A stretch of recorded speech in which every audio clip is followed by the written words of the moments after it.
Assalamualaikum dan salam sejahtera. Dunia pendidikan kini semakin maju dengan bahan digital. Adakah sekolah kita sudah memanfaatkan teknologi ini?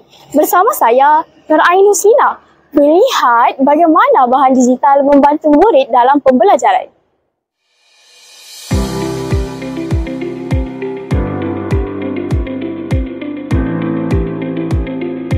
Perkembangan teknologi membolehkan kita mengakses pelbagai bahan digital untuk pembelajaran.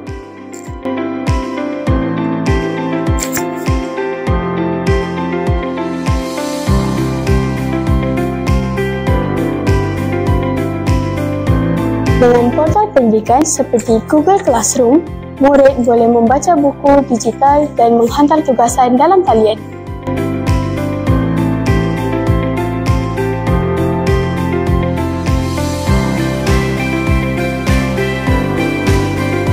Terima kasih Puan kerana sudi meluangkan masa bersama kami pada hari ini. Pada pendapat Puan, bagaimana pihak sekolah melihat kepentingan bahan digital dalam pendidikan masa kini? Bahan digital memainkan peranan penting dalam pembelajaran moden masa kini.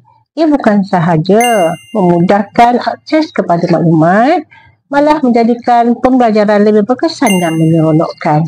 Dengan adanya bahan digital, murid dapat belajar mengikut kadar sendiri dan mengulang kaji mata pelajaran dengan lebih berkesan. Dalam usaha memperkasa pendidikan digital, apakah inisiatif atau program yang telah dilaksanakan oleh pihak sekolah?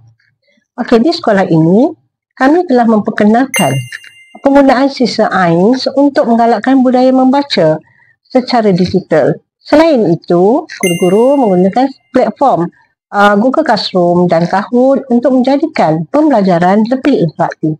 Kami juga menyediakan makmal komputer yang lengkap bagi memastikan murid-murid yang tidak mempunyai peranti di rumah tetap boleh mengakses bahan digital di sekolah.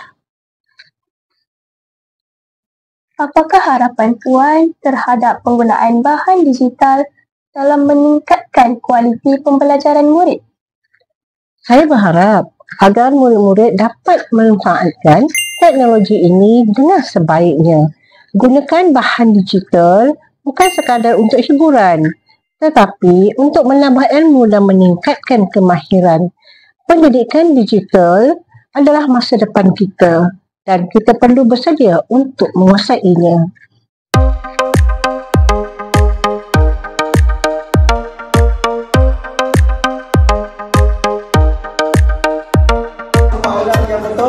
Tempat yang pertama, Kaila dengan Iman, diikuti oleh Aina.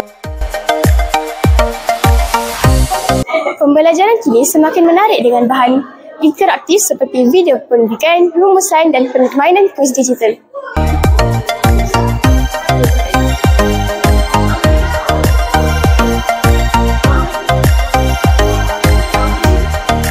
Dengan teknologi ini, murid lebih mudah memahami pelajaran secara visual dan interaktif.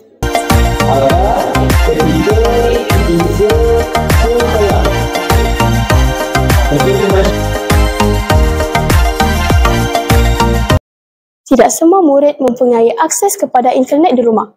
Oleh itu, sekolah menyediakan kemudahan seperti makmal komputer.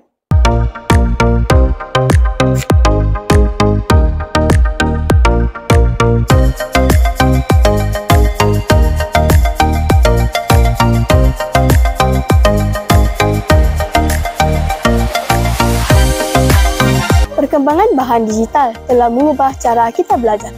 Pembelajaran kini lebih mudah, pantas dan menyeronokkan.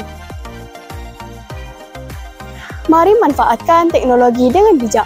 Kita adalah generasi digital yang mencorakkan masa depan negara. Sekian daripada saya, Nur Ain Husnina binti Ilham. Bahan digital memperkasa pendidikan negara.